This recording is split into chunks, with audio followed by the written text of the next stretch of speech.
So that's my wild camp over. As you can see, I've left no trace. More or less a perfect spot, that lovely pitch. Right, there we go. So that were my camping expedition, and now we got to get off of Plateau. It's 6:15 in the morning, so I'm an hour and a quarter earlier starting today than I was yesterday. So hopefully we can make some decent time and get into Edale. More or less back on Pennine Way now. That just behind that little mound is the Pennine Way, but this slightly well trodden path is a lot less boggy than the actual Pennine Way. So I'm just going to stay on here for a short while until it gets reasonable on there, and then I'll jump back on it. That actually looks really clean water, really clear compared to what I've been drinking up on top of Plateau. So I'm gonna get a good drink here, and I'm gonna fill up all my water with that. Oh, look at difference. That one on the left just filtered out of this. Perfect. So I see another Pennine Way marker. Although it has been quite obvious that I've still been on Pennine Way, because the Pennine Way path compared to the rest of Plateau's reasonably accommodating. It's still nowhere near, you know, what you see in other places, but there's a few slabs kicking about, and there's certainly ways to get across the cloughs and whatnot. The little streams and bogs, there's quite a few rocks, so by and large it's been reasonably easy. Pleasant little waterfall, that.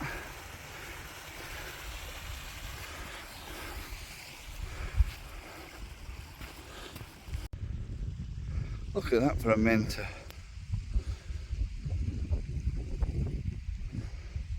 So even though I can't see it yet, I can hear cars passing on the Snake Pass, which means I'm relatively close. Probably about another mile to go, I think. Maybe not.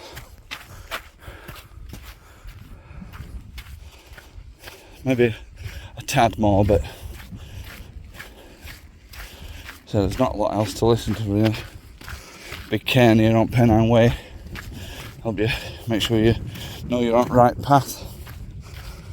There we go, get my first glimpse of Snake Pass, and I believe that over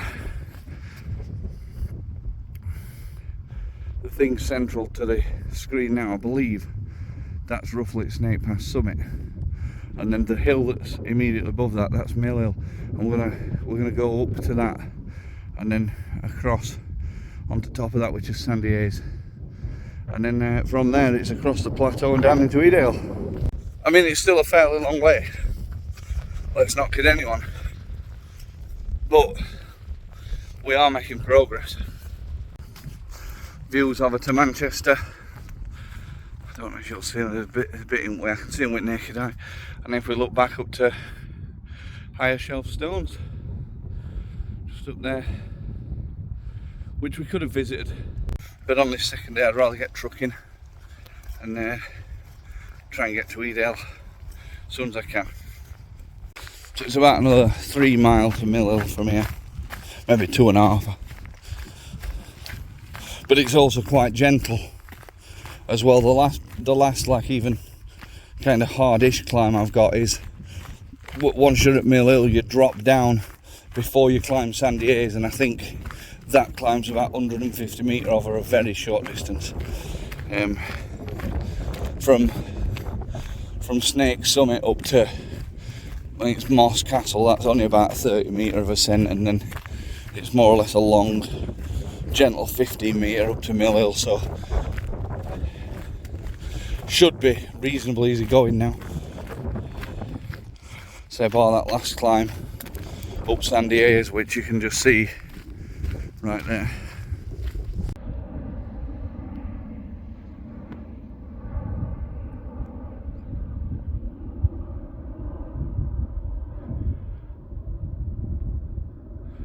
Gone.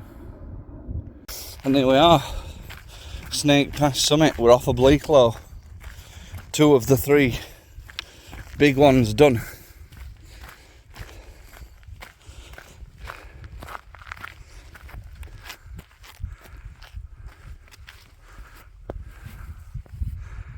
Nice rough stones in the background there. Ashop Moor. This really does mean we are on the last leg now.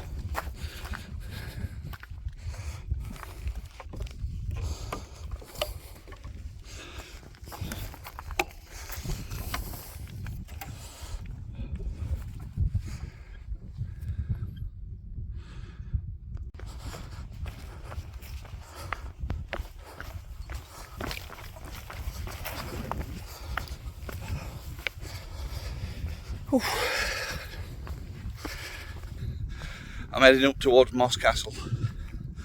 Next stop's going to be Mill Hill, where I'll rendezvous in, and then obviously there's Sandy Haze of at Downfall and whatnot. But I'll rendezvous at I've got 70%, but I don't want it to die before end of journey, you see, so I've got to use it sparingly.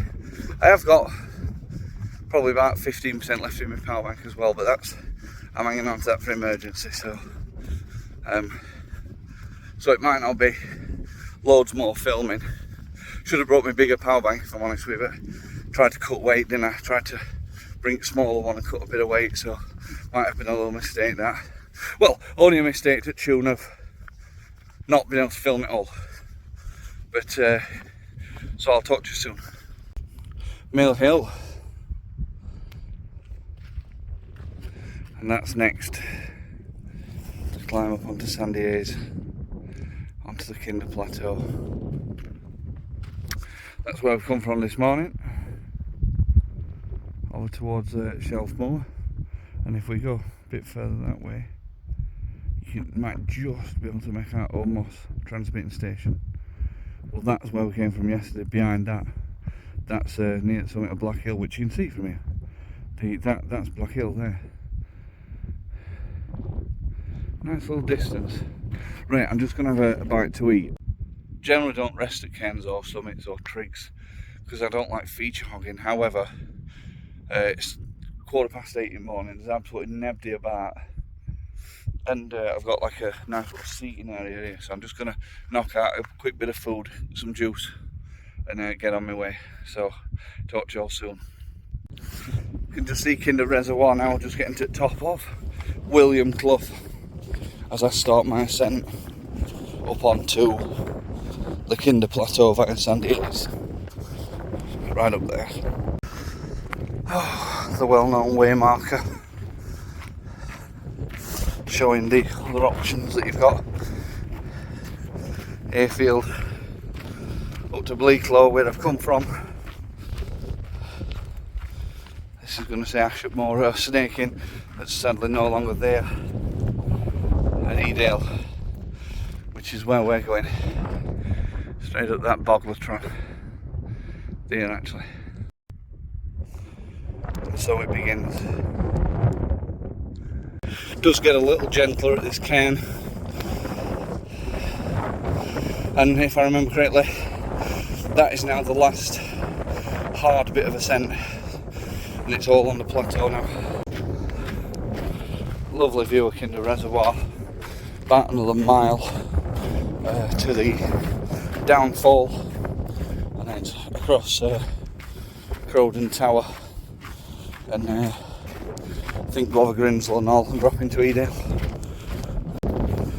Oh, that view, magic. Give us such a slight detour to bag the northern trig point on Kinder, which is called the Edge. Not had it before. Poorly trig point have fallen over, and then one that's still standing proud. So I'm just going to follow the fence back now, get back onto that fence line, and that just drops me straight onto path. As I say, we're only like a 5-minute detour to bag this trig. So that's the third trig of the route. Look at them bad boy rocks. Tight to them, aren't they? Right, nearly a Downfall now. Can't really see it yet, but I have a better view from the other side, to be honest. But here's Kinder Downfall. We're just going to navigate across that, and then across tops over that way. Right on top of Kinder Downfall now. But I'm going to go this way. We're not going to actually get to see the Downfall. I'm going to go over Kinder Gates and down to Crowden Tower. It's a different route. I don't know if it's better or worse, or it's slightly shorter, but that's the way I'm going to go. En route down to Crowden, top of Crowden Clough now. Been through Kinder Gates, and we're making us a kind of, well, not a descent really, but it's more or less level, but it's hard going because this is not brilliant ground, if I'm honest with you, but we're getting by. Less than 4 miles to go now, I think. So I had to get off of that path via Kinder Gates. It were horrendous. It really was bad, so I've ended up coming by true summit of Kinder, a 5th Ethel foot journey. Then I've got Edale Rocks in my sights over there. Very easy to navigate down to from here. I knew that was the case, but honestly over there I were absolutely bog snorkeling. Couldn't handle it. Not enough in tank, but it has took me miles out of my way. Well, not miles, probably another mile out of my way, which is a shame, but I've tagged another Ethel anyway. But easy thing to do if you're ever struggling on Kinder and you're not completely sure. I mean, even some at paths, I mean main paths like Pennine Way and stuff, they're all sound, but even some at side paths can just be boggy as hell. Why on earth, what possessed me this morning not to just go down Pennine Way when I'm at downfall? I've no idea. Twice this journey I've decided, hang on, this will be better, this will be quicker, and twice it's bit me in bum, and say I just want to get back now. So I'm heading to Edale Rock straight, and I think I'll just jump on Pennine Way straight into Edale. Tidy. I think a little bit ago I said this were Edale Rocks, and as I've got close to it, it's quite clearly not. Edale Rocks is the thing just below Kinder Low Trig Point, which is there. That's Edale Rocks. This is Pim Chair and wool packs and whatever else. That's this little area. No stool and that. Just getting over Edale Head now. You'll not see stranger and more bizarre rock formations than this area. A Kinder Woolpacks area down from Pim Chair, heading up to Crowden Tower. Just passed over Crowden Clough, heading up to Grinslow. I think that's going to be probably for me the easiest way, and that's all I'm interested in now. What's easiest? Grinslow Knoll in front of me. I'm going to bypass it. I'm going to go straight round to the right of it. Going over it will not save me any time or any effort, so I'm just going to wing round on the path that's there. Used the path before, so hopefully it'll not be a disaster. But right, probably next time I talk to be in Edale, because I've very, very little phone battery left now. Destination Edale. God, I'm burnt out, but I've done it. Yes, Edale. Official start at Pennine Way, and that's where I end. Right, let's go and get a drink and something to eat. I've hardly got any phone battery, so I'll do a wrap up when I get home. Hello. Oh, we're back. So round up now.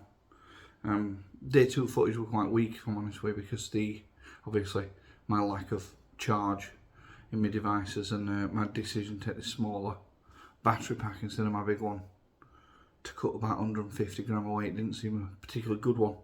Maybe I did over record on first day a little bit, I'm not sure, but I certainly anticipated everything lasting a bit longer than it did. So I'll start with a few stats from the journey. I did the total distance were 27.63 miles, of which 15.98 of that were done on day 1, and 11.65 miles were completed on day 2. Did a total of 85,665 steps as a split of 48,573 on day 1 and 37,092 on day 2. I bagged 5 Ethels over the course of the journey of Black Hill, White Low, Bleak Low, Mill Hill and Kinder Summit. 3 Trigs, O Moss, Hay Edge and The Edge, as well as bagging 5 of the Peak and Northern Footpath Society signs, which were 615, 421, 597, 384 and 247. So I think 3 of those were new bags for me, and in terms of the Ethels, 4 of the 5 were new for the second round. Obviously I've done them all before, but I think the stat that I'm probably most proud of is 4,636 foot's worth of ascent in a period of 17 hours, which is a distance higher than climbing Ben Nevis from sea level. So that's I'm quite proud of that. That's a lot of ascent for me. No wonder I found it tough. As you can see from the footage, I was pretty broken at the end. I was borderline crying, a bit emotional. Sense of achievement, pain running through my foot, pain running through my knees, coming off a Grinslow, combination of everything really, you know, the sense of self-achievement. Quite proud. So yeah, by making such a noise about it and that we're doing it, what a big thing for me. And some people have messaged me asking for advice and route plans and stuff like that. It's been a phenomenal response, and I could have never even imagined that anyone I'd have got as much support as I did. So no, I'm happy. Thanks to everyone who's watched, thanks to everyone who's been part of the journey with me. And what I've talked about, you know, some at lightweight, ultra lightweight campers who'll give me some advice on gear, and some at hikers who've, you know, long distance, multi-day hikers who'll give me advice on keeping my feet good and stuff. I tried to take on absorb as much information as I could. It all worked fantastically, and it all contributed to helping me complete it. So thank you to everyone, and I hope you've enjoyed the journey. And I think next year, all of you were talking about possibly joining me on, you know, a long distance multi-day, and hopefully next year we can, you know, maybe push it up to a 3-day, you know, 35-40 mile, or maybe over the course of 3 days. Maybe not that ascent though. I think if we'd have been up flat, I think it'd have been considerably easier. But yeah, no, I think the toughest parts of the route were definitely the Plateau climb, and possibly crossing the Kinder Plateau. That was silly. You know, the crossing of Kinder were just ludicrous. I don't know why I went the way I went. It were insanity, and I never even really planned or even thought about going that way. But anyway, thanks everyone, and your support's really appreciated. Cheers.